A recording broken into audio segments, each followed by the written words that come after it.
हे ईश्वरा सर्वांना चांगली बुद्धी दे, आरोग्य दे, सर्वांना सुखात आनंदात ऐश्वर्यात ठेव, सर्वांचं भलं कर, कल्याण कर, रक्षण कर, आणि तुझे गोड नाम मुखात अखंड राहू दे.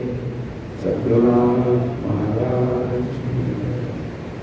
सद्गुरु पैमावली मातोश्री मायांना प्रथम कृतज्ञपूर्वक वंदन. आणि आपण सर्व सद्भक्त सत्श्रोते आपण सर्वांना आदरपूर्वक नमस्कार. आपण जे चिंतन करीत आहोत सद्गुरू आणि सद्गुरूचा अनुग्रह या अंगाने सद्गुरू आपल्याला त्या अनुग्रहाच्या अंगाने जेव्हा हरिपाठ करायला सांगायचे तेव्हा तो हरिपाठ म्हणजे नेमकं काय याचा आपण अर्थ समजून घेण्याचा प्रयत्न करतो.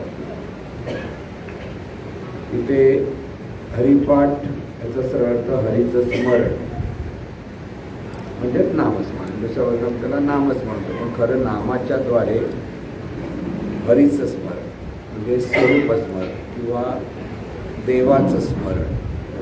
आणि हे देवाचं स्मरण ज्ञानेश्वर माऊलींनी जे आपल्याला मार्गदर्शन केलेलं आहे ते आपण समजून घेण्याचा प्रयत्न करतो. म्हणून पहिले 2 अभंग आपण आणि तिसरा आपण त्याचबरोबर म्हणून 2 अभंगाचं आपण विवरण केलेलं आहे. तिसऱ्या अभंगाचं आता आपण पुढे जाणार आहोत. तर आपण सगळ्यांनी मिळून पहिले 3 अभंग आता बोलायचे आहेत.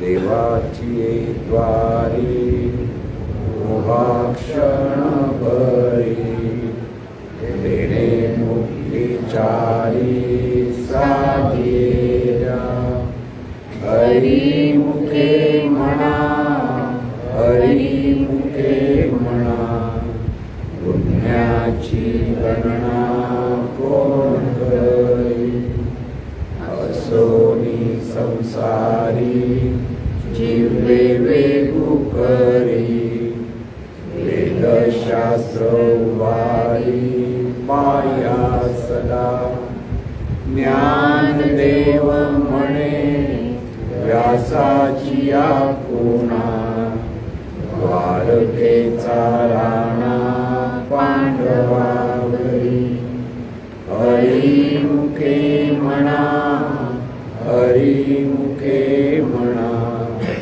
पुण्याची गणना कोण करी, चतुर्वेदी जाण षटशास्त्री कारण, 18 पुराणे हरिगाती, मंतुनी नवनीता तैसे हे अनंता, वाया व्यर्थ कथा सांडी मारू, एक हरी आत्मा जीव शिव समा, वाया तू दुर्गमान घाली मन, ज्ञान देवा पाठ हरी हा वैकुंठ, वनला घन दाट हरी दिसे, हरी मुखे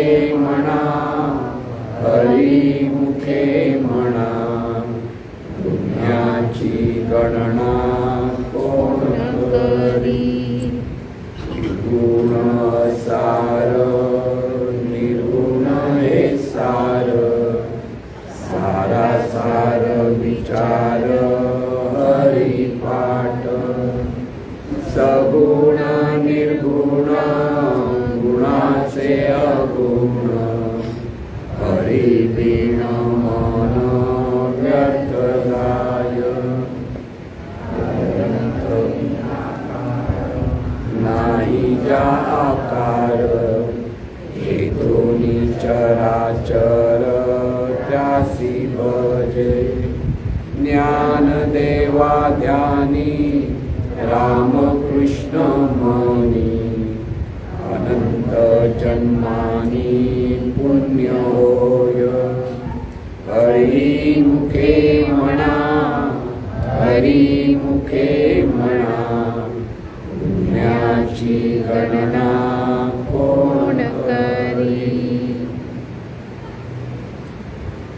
पहिल्याच अभंगापासून आपण जे चिंतन करत आलो होतो. तर पहिल्या अभंगाचं जे सार आहे ते एकच की अखंड नामस्मरण आपण केलं पाहिजे. म्हणजे नामस्मरणाचा जो अभ्यास आहे तो सतत झाला पाहिजे. सतत स्मरण असलं पाहिजे. मुखामध्ये ते नाम सतत असलं पाहिजे. आणि तसं असेल तर व्यासाची अपुणा, ज्ञानदेव म्हणे व्यासाची अपुणा द्वारकेचा राणा पांडवाघरी. म्हणजे द्वारकेचा राणा म्हणजे श्रीकृष्ण हा पांडवाघरी आला. का आला? कारण स्थूल अंगाने आपण जेव्हा म्हणतो की पांडवांबरोबर कृष्ण राबला पांडवांसाठी. कारण पांडवांना कृष्णाबद्दल जे प्रेम होतं आणि कृष्णाबद्दल जे देवभाव होता त्यांच्या मनामध्ये, त्यामुळे कृष्ण स्वतःहून पांडवांसाठी राबला. तसं जेव्हा आपण अगदी मनापासून हे स्वरूपस्मरण करतो, म्हणजे परत लक्षात ठेवू, पहिलं देवाच्या द्वारे म्हटलं ते म्हणजे दिव्य स्वरूप. देव म्हणजे दिव्य स्वरूप आहे आणि हे दिव्य स्वरूप सगुण साकार होतं ते सद्गुरू रूपाने. कारण श्रीकृष्ण हा पांडवांचा सद्गुरू होता. मित्र होता म्हटलं तरी तो सद्गुरू होता. पांडव म्हणजे अर्जुन असा एक अर्थ आहे. का अर्जुनालाही पांडव म्हणून श्रीकृष्ण हाक मारायचे, पांडवा म्हणून जेव्हा म्हणायचे. ती त्या दोघांची मैत्री होती. पण जेव्हा हे ज्ञान देण्याची वेळ आली तेव्हा श्रीकृष्ण हा मित्र नव्हता, तो सद्गुरू होता आणि अर्जुन हा शिष्य होता. म्हणून सद्गुरू आणि शिष्याच्या नात्याने जेव्हा आपण अखंड स्मरण करतो आणि सगुण साकार रूप परमेश्वराचं असतं ते म्हणजे आपला सद्गुरू असतो, हा त्याच्यात बोध आहे. म्हणून एका बाजूने सद्गुरू स्मरण आणि हाच सद्गुरू म्हणजे अनंत स्वरूपाचं मुख. या अंगाने जेव्हा सतत आपण स्मरण करतो, इथे स्मरणाला कुठेतरी आधार असला पाहिजे. नुसतं विठ्ठल विठ्ठल म्हटलं किंवा राम राम म्हटलं तर ते स्मरण नसतं, की तो नुसता शब्दोच्चार असतो. इथे स्मरण म्हटलं की समोर नामी आला पाहिजे. नाम घेतलं की नामी कोण? आंबा म्हटलं तर आंबाच दिसला पाहिजे. आंबा म्हटलं आणि डोळ्यासमोर काहीच येत नसेल तर त्या आंबा या शब्दाला काहीच अर्थ नसतो. तसं जेव्हा आपण नाम घेतो म्हणजे स्मरणासाठी, देवाच्या स्मरणासाठी. पण आता देवाचं स्मरण म्हणजे कोणाचं स्मरण? तर पहिलं सांगितलं दिव्य स्वरूपाचं स्मरण. पण आता दिव्य स्वरूप कळत नाही मग कोणाचं स्मरण? तर सद्गुरू स्मरण. जेव्हा शिष्य अत्यंत प्रेमाने आर्ततेने हे दिव्य स्वरूपाचं स्मरण करत असतो तेव्हा तिथे सद्गुरू त्याच्याबरोबर त्याच्या साथीला किंवा त्याचा सगळा प्रपंच सांभाळून घेण्यासाठी ते उभा असतो.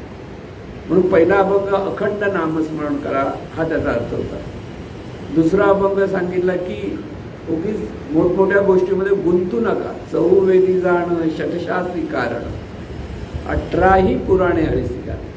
की वेदांच्याकडे जे ज्ञान दिलं आहे किंवा षटशास्त्रांचं 6 शास्त्र सांगितली जातात, ही 6 शास्त्रसुद्धा हरीचंच सगळ्या गोष्टी सांगतायत. म्हणजे स्वरूपाचं लक्ष. हरी म्हणजे स्वरूप, ते चैतन्य स्वरूप किंवा सगुण साकार रूपामध्ये असलेला श्रीकृष्ण किंवा सद्गुरू.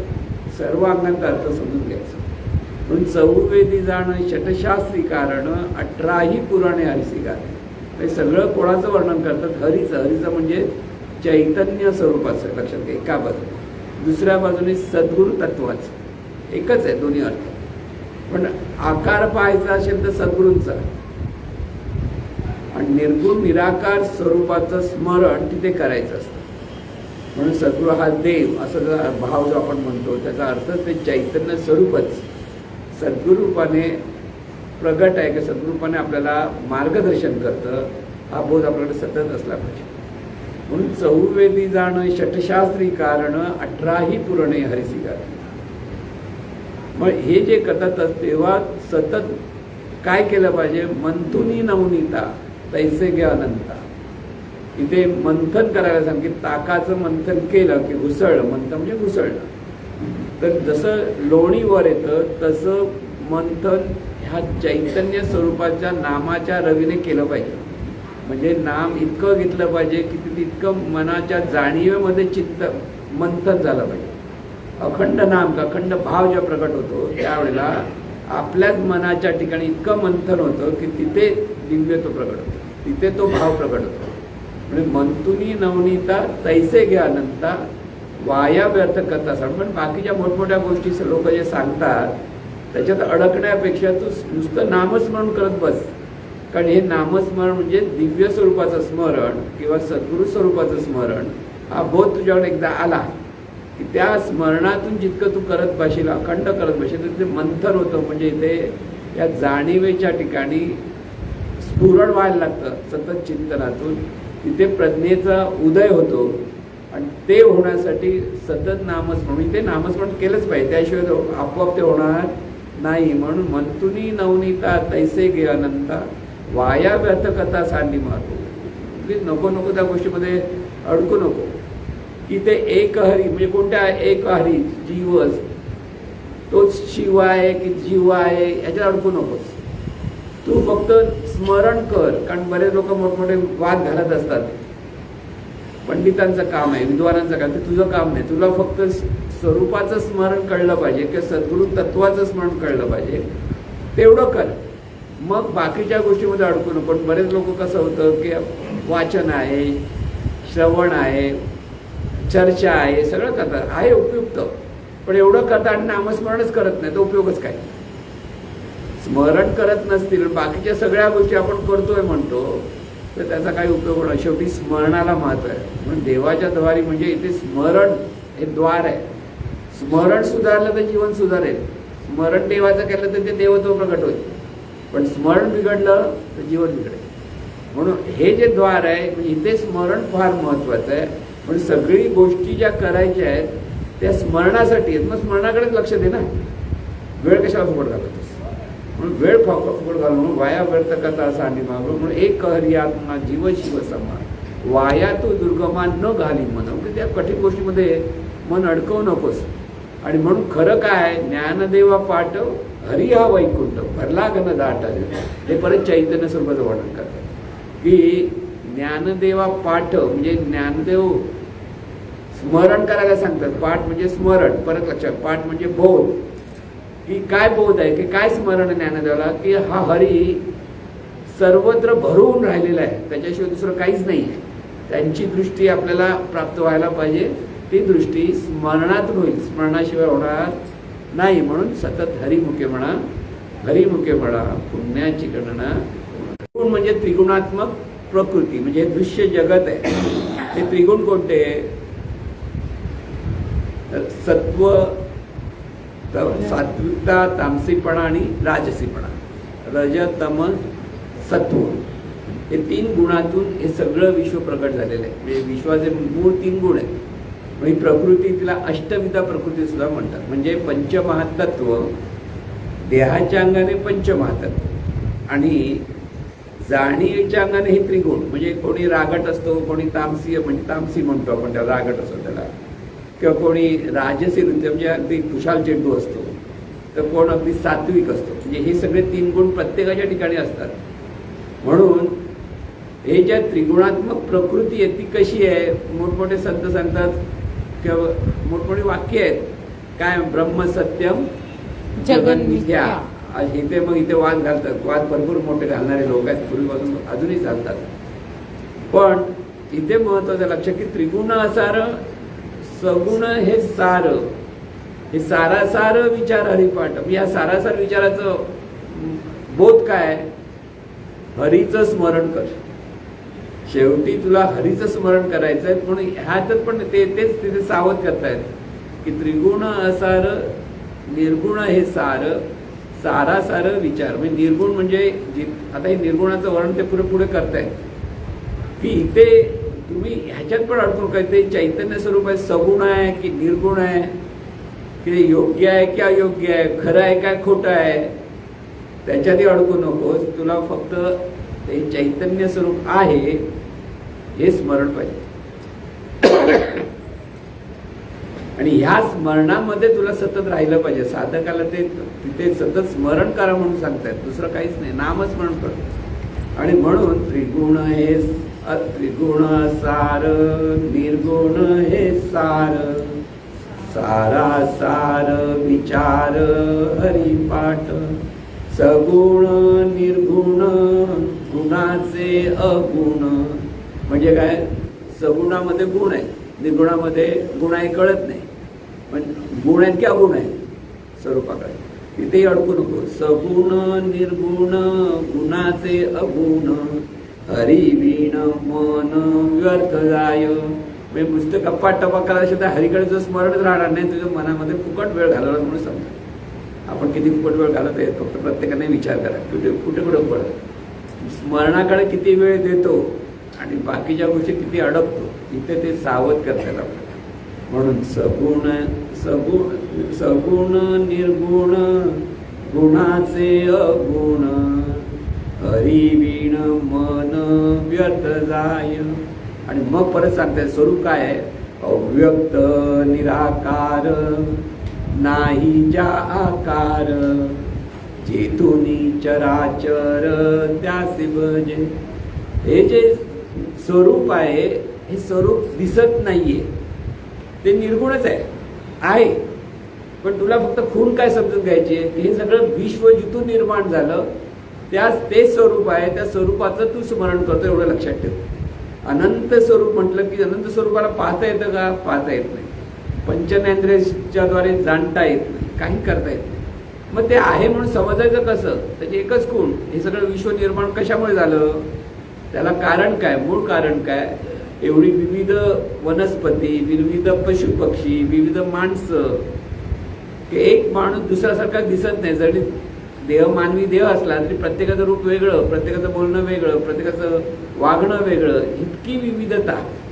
ही विविधता आली कुठून, म्हणून जिथून आली ते तत्व, ते दिव्य स्वरूप आहे, ते दिव्य स्वरूपाचं तू स्मरण करतोस. म्हणजे इथे बघा, चैतन्य स्वरूपाचं स्मरण करायला सांगतायत एका बाजूने, आणि चैतन्य स्वरूपाचं स्मरण करण्यासाठी परत सद्गुरु रूपाचं म्हणजे श्रीकृष्णाचं म्हणजे सद्गुरु रूपाचं सद्गुरु तत्वाचं स्मरण करायचं. दोन्ही बाजूने हे लक्षात ठेवा की इथे हा जो बोध आहे तो शिष्याच्या ठिकाणी पहिलं हे स्वरूप कुठे आहे ते नेतायत आपल्याला, किंवा हा दिव्यत्वाचा बोध आहे नामस्मरणातून करतायत, हरिपाठातून. म्हणून इथे अव्यक्त निराकार नाही ज्या आकार, जेतुनी चराचर त्यासी भजे.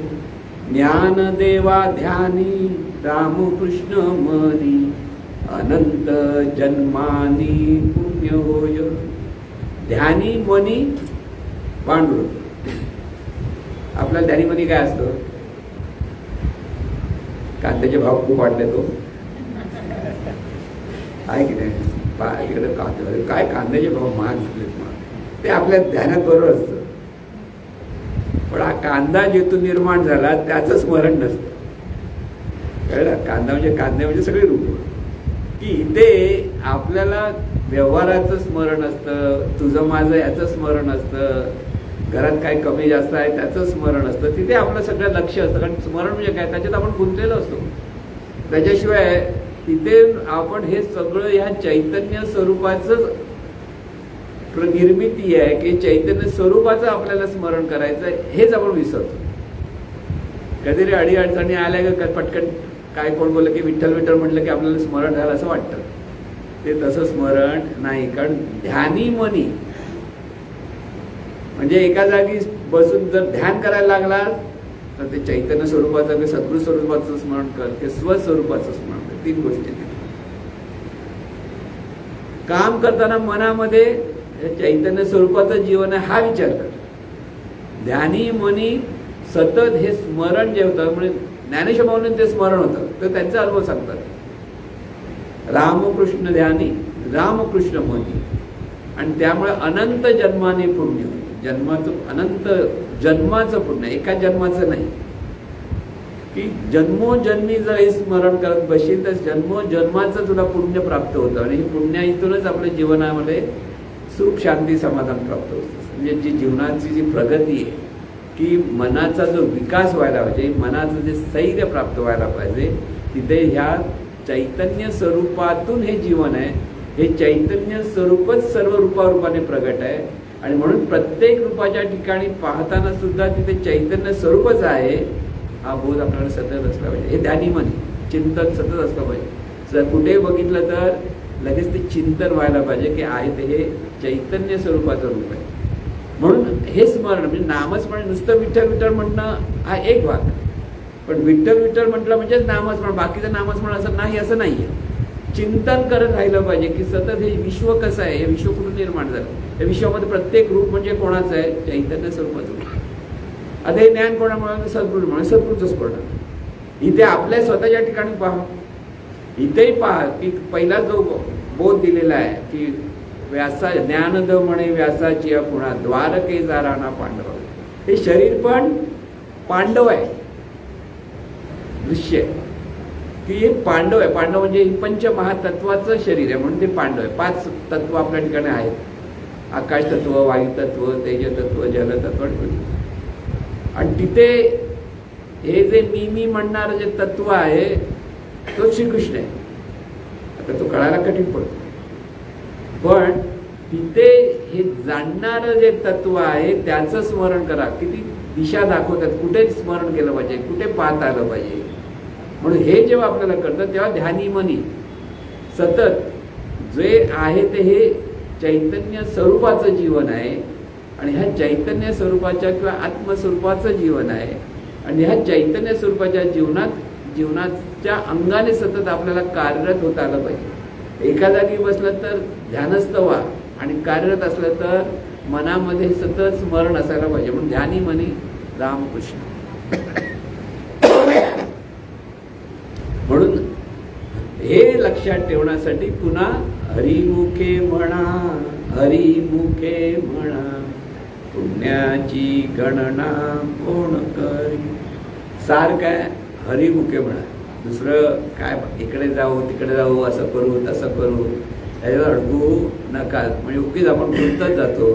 प्रपंचात काही कमी गुंतलेलो आहोत आपण, पण त्याच्यातून थोडा वेळ काढून जितकं आपण ह्या दिव्य चैतन्य स्वरूपाचं जितकं स्मरण करू किंवा सद्गुरू स्वरूपाचं स्मरण करू किंवा आपल्या ठिकाणी असलेलं तेच स्वरूप आहे ह्याचं स्मरण करू तर तिथे जाणीवेचा विकास होतो. हे लक्षात ठेवा. म्हणजे नामस्मरण नुसता उच्चार नाही आहे, तर नामस्मरण हे शेवटी भावस्मरण झालं पाहिजे. म्हणून हे भावस्मरण होण्यासाठी 4था अभंग, त्याच्यात परत ते वर्णन काय सांगतात बघा. 4था अभंग बोला बघू कोणी. भावे विण भक्ती, भक्ती विण मुक्ती, बळे विण शक्ती बोलून. काय सांगितलं?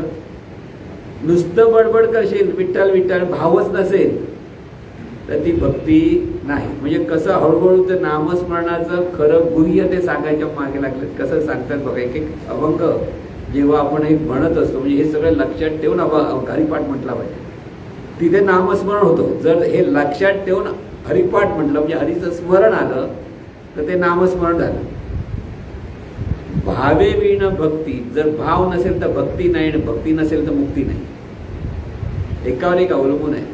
आपण म्हणतो भक्ती करतो म्हणजे आपण भावातून भक्ती करतो, पण खरा भाव नेमका लक्षात आला पाहिजे. भाव याचा अर्थ होऊन राहणं, त्या चैतन्य स्वरूपाचे आपण होऊन गेले पाहिजे, होऊन राहिलं पाहिजे. त्यामुळे नेमकं काय केलं पाहिजे. आता स्त्रिया ज्या वेळेला लग्न होतं तर त्यांच्याकडे त्या स्त्रीकडे कोणता भाव येतो? पत्नी भाव. ते कोणी शिकवलं आता पत्नी भाव कर म्हणून, आपोआप होतं. मूल झालं ते तिथे काय होतं? मातृभाव. शिकवलं तू मातृ आहे, मातृभाव कर, मातृभाव कर, मातृभाव करायचं आहे का? नाही, हे आपोआप होतं. पण ते पाहिलेलं असतं. सुलंगाने लहानपणामध्ये संस्कार झालेले असतात. म्हणजे मूल झालं की ती आई होते, आईचं ते प्रेम वगैरे ते सहज नॅचरली प्रगट होतं. पण भक्ती, देवाची भक्ती की चैतन्य भावाची भक्ती व्हायची, अशी भक्ती म्हणजे एकरूप होणं कोणाशी? दिव्य स्वरूपाशी. लक्षात घ्या.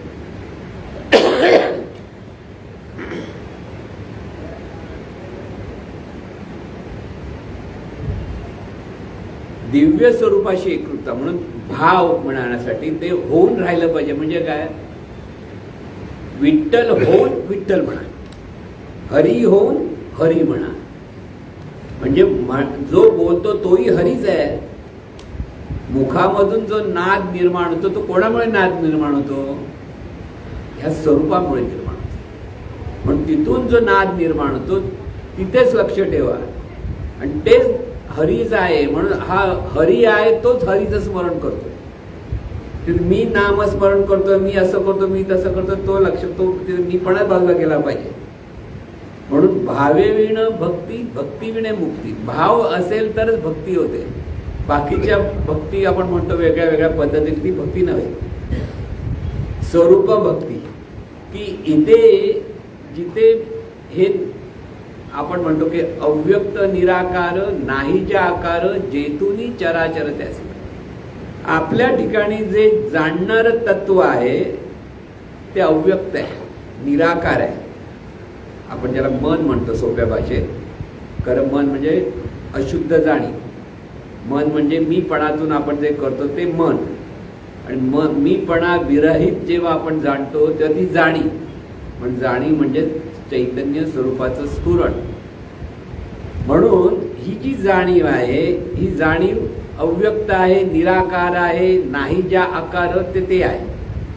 जेतुनी चराचर ते असे, म्हणजे ह्या जाणीवेतून हे शरीर निर्माण झालं. चर आणि अचर असं जेव्हा आपण म्हणतो की शरीर आहे, आणि शरीराच्या ठिकाणी सगळे अस्थी आहेत, स्नायू आहेत, मांस आहे, निर्णय अवयव आहेत, हे त्याच्यातून निर्माण झालेलं आहे. म्हणून ह्या शरीराच्या ठिकाणी पण पाहताना तिथे ते चैतन्य स्वरूप आहे हा बोध असला पाहिजे. म्हणून भावे विण म्हणजे भावच आला पाहिजे. हे आहे कोणाचं? शरीर कोणाचं आहे? चैतन्य स्वरूप. या शरीरातून जाणतो कोण? चैतन्य स्वरूपच जाणतो. तो भाव, हा जो भाव आला तर त्या स्मरणाला रंग चढतो. म्हणजे त्या भावातून की विठाल विठाल विठाल म्हणायला लागला की तो भावातून म्हणता आलं पाहिजे. नाम हे भावातून आलं पाहिजे. भावाशिवाय नाम हे नामस्मरण नव्हे. परत लक्षात ठेवा. म्हणजे इथे सावध करतात बऱ्याच लोक.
मुक्ती बळे वीण शक्ती बोलू नये. कैसे नि दैवत प्रसन्न त्वरित उगारा हे निवांत शिणसिवाय. म्हणून हे दैवत आहे. म्हणजे हे दिव्य स्वरूप प्रसन्न कसं होईल? तुझ्या ठिकाणी असलेलं दिव्यत्व तुझ्या ठिकाणी ते प्रगट कसं होईल? त्याला म्हणतात प्रसन्न. त्यासाठी तुला काय केलं म्हणजे निवांत होता. आता निवांत झाला म्हणजे गपचूप झोपला तर निवांत झाला, मग होईल का? नाही. पण इथे नेहमी लक्षात, निवांत ह्याच्या 3 अवस्था आहेत. एक शारीरिक निवांतपणा, एक वैचारिक निवांतपणा आणि एक आध्यात्मिक निवांतपणा. आपण खूप धावपळ विपळ केलेली असते दिवसभर आणि संध्याकाळी बसतो आपण एका ठिकाणी, हळूहळू डुलक्या पण काढतो ना, तर निवांत झाल्यावर डुलक्या येतात, नाही तर येणार नाही. म्हणजे शरीराने थकलेला असतो. किंवा योगासनामध्ये शवासन करायला सांगतात, मेल्यासारखं पडा. शवासन म्हणजे शव म्हणजे प्रेत, त्या प्रेतासारखं गपचूप असं पडून राहायचं, हालचाल करू नका. आणि थोडा असा केला एकदम निवांत होतो माणूस, त्याला म्हणतात शारीरिक निवांत. पण तिथे विचार असतात. जरी तुम्ही म्हणाला शांत बस, निवांत झालाय, निवांत झालाय असं सांगता आपण निवांत होतो थोडा वेळ, ते असतं ते शारीरिक. ती पहिली स्टेप आहे निवांतपणाची, ती सुरुवात आहे. म्हणजे साधना किंवा हे दिव्य स्वरूपाचं का नामस्मरण करण्यासाठी निवांत होऊन नामस्मरण करा, हा त्याचा अर्थ. म्हणून एका जागी स्थिर बस. आधी तुला शांत कसं बसायचं ते कळ, कारण इकडे बघतोय तिकडे बघतोय, हे करतोय ते करतोय. म्हणजे महाराज नेहमी म्हणायचं ना, किंवा कबीर म्हणायचं की हातामध्ये माळा जपतोय आणि जगाकडे पाहतोय. जगाचे विचार असतात ना, ह्याने काय केलं त्याने केलं, आपला हात जपतोय. म्हणजे मी विनोदाने सांगतो, आपले लोक पण बऱ्याच वेळा काउंटर करतात, प्रार्थना म्हणतात, मग बोलता बोलता प्रार्थना म्हणतात, आपल्याशी बोलतात, इथे काउंटर दाबतात आणि तो प्रार्थना कसा म्हणतो, आपला प्रश्न. मग त्याला वाटतं मी प्रार्थना म्हणतो. मग बघा बाई 1000 प्रार्थना झाल्या. इथे निवांत, इथे सगळं लक्ष त्या प्रार्थनेकडे असलं तर ती प्रार्थना, सगळं लक्ष ते स्मरणाकडे असेल तर ते नामस्मरण. लक्षात ठेवायचं, ही महत्त्वाचा बोध आहे की इथे वास्तवता सांगतो, टीका नाही करत कोणावरच. प्रत्येकाला आपापल्या परीने करतोय, चांगली गोष्ट. पण आपल्याला नेमकं काय साधायचं आहे? स्मरण साधायचं आहे, अखंड स्मरण ह्या दिव्यत्वाचं, आणि त्या स्मरणातून जीवन जगायचं आहे. ह्या 2 गोष्टी नामस्मरणाच्या अंगाने आहेत, लक्षात ठेवायचं. म्हणून हे जे उगार आहे निवांत शिणसिवाया असं जे सांगतायत की कैसेनी दैवत प्रसन्न, दैवत म्हणजे हे दिव्यत्व कसं प्रसन्न होईल, कसं प्रकट होईल. उगार आहे निवांत शिणसिवा, म्हणून पहिलं जगासंबंधीचे तुझ्याकडे जी धावपळ आहे ती थांबव, म्हणजे थोडंसं शांत होशील. नंतर जगासंबंधीचे विचार आहेत, भूतकाळाचे विचार, भविष्यकाळाचे विचार, इथे गुंतलेला आहेस. मी आज पूर्वी असं केलं, मी आता असं करतो, जे अनिष्ट विचार असेल ते आपल्याला त्रास देतात. मला ह्याने असा अपमान केला होता, माहिती आहे तुम्हाला. म्हणजे तो अपमान होऊन झाली 10 वर्ष झाली तरी हा अपमान घेऊन बसलेला आहे. मग तू कसं शांत बसशील. म्हणून भूतकाळाच्याही गोष्टी नाहीत किंवा भविष्यकाळाच्या बद्दलही काही नाही, तुला राहायचंय वर्तमानात. आत्ता तू काय करणार आहे त्याला महत्त्व आहे. आणि आत्ताच आपण जीवन जगत असतो, भूतकाळात आपण जीवन जगत नसतो. भूतकाळ हा होऊन गेलेला आहे आणि भविष्यकाळ म्हणजे ते होणार आहे, तेही आपल्या हातात नाही ना, हेही हातात नाही. हातात काय? वर्तमान आहे. म्हणून वर्तमानात राहण्याचा प्रयत्न करता आला पाहिजे. आणि वर्तमानात राहण्यासाठी तुला निवांत होता, निवांत झालं तर वर्तमानात आलास. विचार थांबले, मग उगार आहे निवांत, मग वैचारिक निवांतपणा आला की विचार हळूहळू कमी कमी कमी कमी होत गेले. कसं? फक्त देवत्वाचं स्मरण, नामाचं स्मरण, याच्यातून विचार कमी होतात. आणि हे करता करता जाणीवेमध्ये तो जेव्हा भाव प्रगट व्हायला लागतो चैतन्य स्वरूपाचा, की विठ्ठल स्मरणातून जो देवत्वाचा भाव प्रगट होतो, त्या भावातून आध्यात्मिक निवांतपणा प्राप्त होतो. त्या आध्यात्मिक निवांतपणामध्ये साधक कशाही बाहेरच्या गोष्टीशी संबंधित नसतो. तो फक्त निवांत असतो, त्याला कळत असतं तो आहे, पण बाकी काय आहे ते त्याला कळत नसतं. फक्त आहेपणामध्ये तो निवांत होऊन बसलाय. तिथला तो आनंद चाकायला, जसा जसा निवांतपणा परिपक्व होतो तसा तसा त्या दिव्यत्वाच्या ठिकाणी साधक त्या निवांतपणातून दिव्यत्वाचं दूध म्हणा की दिव्यत्वाचं अमृत पीत बसतो. अनुभवत राहणं म्हणजे पीत राहणं, देवाला पिणं असं संत त्याला म्हणतात, देवाला पित राहणं. म्हणून ती आध्यात्मिक निवांतपणा आली पाहिजे. त्यासाठी शारीरिक, वैचारिक आणि तिसरं आध्यात्मिक निवांतपणा.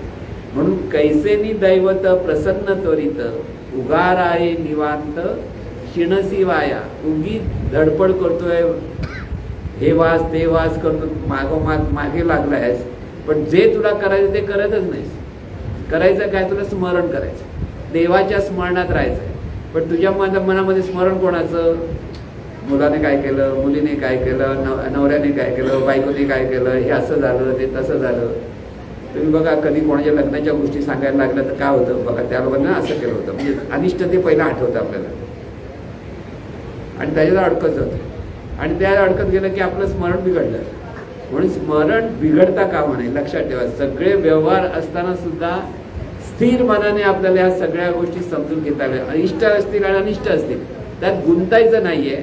आहे काय, हे ईश्वराचं जीवन आहे, चैतन्य स्वरूपाचं जीवन आहे. हे स्मरण अजिबात विसरता कामा नये. त्यासाठी नाम, त्यासाठी नाम, भावस्मरण व्हायला पाहिजे.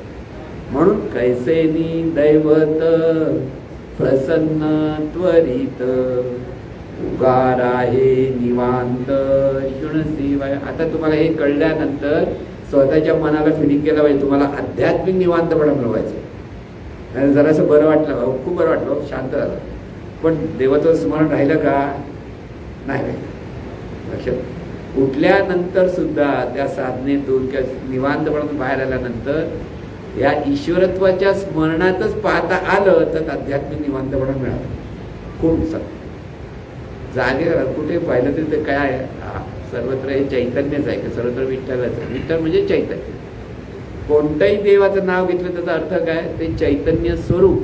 आज एकच भाग लक्षात ठेवा.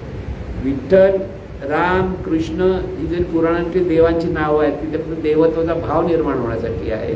पण जे देवत्व आहे ते कुठे आहे? चैतन्य. ते चैतन्य जे ब्रह्मांडामध्ये आहे, प्रत्येक रूपामध्ये, तसं तुमच्या स्वतःच्याही ठिकाणी ते चैतन्य. हा निश्चय आपल्याला व्हायला पाहिजे, त्याच्यातून ते स्मरण व्हायला पाहिजे. आणि ते स्मरण व्हायला लागलं तर तो निवांतपणा प्राप्त होतो. आणि मग पुढे म्हणतात ते सायासे करीसी प्रपंच दीननिशी. दिवस रात्र प्रपंच चांगला चाललेला असतो, तिथे तुला रडशील, हसशील, दुःखी होशील, काय काय करशील, पण तो प्रपंच कधी सोडत नाही. आता प्रपंच सोडत नाही म्हणजे एक तर आपण संसार ह्या अंगाने प्रपंच म्हणतो, बायका मुलांचा किंवा नात्या गोत्याचा जो असतो तो प्रपंच. सगळं जीवन आपलं त्या विचारात अडकलेलं असतं म्हणून तो प्रपंच असतो. दुसरा प्रपंच म्हणजे आपला देह. देहभावातून आपण सगळं जीवन जगतोय आणि देहभावातून जीवन जगताना सायसे करीसी प्रपंच दिनेशी. देहभावातून तू अगदी मस्तपैकी जीवन जगतोयस. मस्तपैकी म्हणजे तू कोण आहे हे तुला कळत नाही, मी देह आहे ह्या भावात जीवन जगतोय. म्हणून सायासे करीसी प्रपंच दिननिशी हरिसी न भजसी कवण्या गुणे. मग हरीचं स्मरण का नाही करत? तू जे आहेस, मी म्हणतो, तिथेच हरी आहे आणि तिथेच अहंकार आहे. दोन्ही गोष्टी तिथेच आहे. हरी आहे तेव्हा अहंकार नाही, आणि अहंकार आहे तेव्हा हरी नाही. लक्षात घ्या कशी आपली गत आहे. आज आपल्याकडे अहंकार आहे, देहभाव आहे, प्रपंच म्हणजे देहाच्या अपेक्षेत सगळ्या गोष्टी आहेत आणि तिथे आपण अडकलेलो असतो. मग तुला हरीचं स्मरण जमणार नाही, मग तुला निवांतपणा येणार नाही. निवांतपणा नाही तर भक्ती होणार नाही, भाव येणार नाही, भाव नाही तर भक्ती होणार नाही, आणि भक्ती नसेल तर मुक्ती होणार नाही. मुक्ती म्हणजे अज्ञानातून मुक्त होणं, देहभावातून मुक्त होणं. हे चैतन्यच आहे, या भावातून जीवन जगणं, त्याला म्हणतात मुक्ती. आणि म्हणून सायासे करीसी प्रपंच दीननिशी हरिसी न भजसी कवण्या गुणे. ज्ञानदेव म्हणे हरी जप करणे तुटेल धरणे प्रपंचाचे. दिव्यत्वाचं चैतन्य स्वरूपच आहे. शरीर सुद्धा चैतन्य स्वरूप, शरीरातून जाणणारं तत्व सुद्धा चैतन्य स्वरूप. हे जर सतत स्मरण असेल तर देहभावातून तू मुक्त होशील. प्रपंचाचं धरण आहे, धरून ठेवलं आहे. कोणी धरून ठेवलं आहे? शरीराने जाणीवेला धरून नाही ठेवलं, त्या जाणीवेने शरीराला धरून ठेवलं. कळलं ना? म्हणजे गंमत आहे, सांगतो एक गंमत. एका सद्गुरूंना शिष्याने विचारलं, ही माया माया काय कळत नाही, सगळीकडे माया माया म्हणतात, हे सगळी माया आहे. तर ते सद्गुरूंचं मी सांगेन तुला. म्हणजे नदीच्या किनारी आंघोळीला गेले, तर नदीला आंघोळ करून गुरु आणि शिष्य परत येता येता सद्गुरू एका झाडाला मिठी मारून बसले आणि शिष्याला हाक मारला, रे सोड मला, सोड सोड, ह्या झाडापासून सोड, पकडून टाकलं. शिष्य म्हणतो ह्यानेच मिठी मारली आणि हाच जोड सोड सोड काय म्हणतोय. तर तो म्हणा सद्गुरू अरे तुम्ही झाडाला मिठी मारली, झाडाने कुठे तुम्हाला मिठी मारली? त्यालाच म्हणतात माया. मी शरीर आहे, शरीर म्हणजे झाड. या झाडाला मिठी कोणी मारली आहे? आपण म्हणजे जाणीव, ह्या जाणीवने मिठी मारली आहे. आणि परत म्हणते ही माया आहे. आपण शरीर धारण करून बसलाय, मी शरीर करून जीवन जगतोयस आणि म्हणतो अरे हा देहभाव म्हणतो. देहभाव तुझ्याकडे आहे, देहाचं काहीच नुकसान, देहाने विचाराने काहीच केलं नाही. तर तुला जीवन जगण्यासाठी उपयुक्त आहे, ज्ञान मिळण्यासाठी उपयुक्त आहे. त्याला कोणी छळ करायला लागले लोक म्हणून त्याचा, की या प्रपंचाचा धोंडा म्हणायला लागले. अरे तो पण चैतन्य स्वरूपाचंच आहे रूप, पण धरलंयस कुठे? तू धरलंयस त्याला. ते आहे तिथे कृतज्ञतेने पाहत, त्याच्यामुळे तू जाणीवपूर्वक जाणतोय. ते नसेल तर तू नेणी स्वरूप, मग तू निर्गुण स्वरूप, काहीच कळणार नाही कुठे आहेस काय आहेस. आणि म्हणून तुटेल धरणे प्रपंच कधी? हे चैतन्य सतत स्वरूपाचं आहे, ते चैतन्य स्वरूपच आहे, ती ईश्वरी शक्तीच आहे. हा भाव सतत असणं त्याला म्हणतात नामस्मरण, त्यालाच म्हणतात भावस्मरण. आणि हे भावस्मरण झालं पाहिजे. म्हणून सायासे करीसी प्रपंच दीन दिशी, हरिसी न भजसी कवण्या गुणे, ज्ञान देव म्हणे हरी जप करणे, तुटेल धरणे प्रपंचाचे. हरीला जपून ठेव. हरी जप बडबड उबड नाही करायला सांगितलं. हरीला धरून ठेव, जपून घे, सांभाळून जप. तुझ्याकडे हरी आहे त्याला जप. आपल्याकडे पैसे असले तर कसे जपतो आपण? तुम्हाला यात्रेला लोक म्हणतात पाकिट मारता म्हटल्यावर आपण काय करतो? आपल्या हातातला धरून ठेवलेलं असतं ना, जपतो त्या पैशाला. कळलं? तसं ह्या तत्वाला जप. म्हणून ज्ञानदेव म्हणे हरी जप करणे. ज्ञानदेव असं नाही म्हणत हरीचा जप कर, आपण हरीचा जप कर. जप नाही, त्या हरीला जपून ठेव, त्या चैतन्य भावाला जपून ठेव. हा भाव जप. आणि हा ज्या भाव जपतो त्यात प्रपंचाचा देहभावाचं बदलून, देहभाव जो आपल्याकडे चिकटलेला आहे तो बाजूला होईल. तो बाजूला होणं फार महत्वाचं. त्यासाठी नामस्मरण आहे. म्हणून हरिमुखे म्हणा, हरिमुखे म्हणा, हरीच्या मुखाने हरिहरी. पुण्याची गणना कोण करे? नामस्मरणातून पुण्य कधी मिळेल? ज्यावेळेला चैतन्य भावातून हे सतत स्मरण व्हायला लागेल तेव्हा ते खरं पुण्य मिळतं. पण नामस्मरणात पुण्य आहे, पण नामस्मरण कसं करायचं हे ते ज्ञानेश्वर माऊली सांगतात. नामयोग होते, आपले सद्गुरू नामयोगी होते.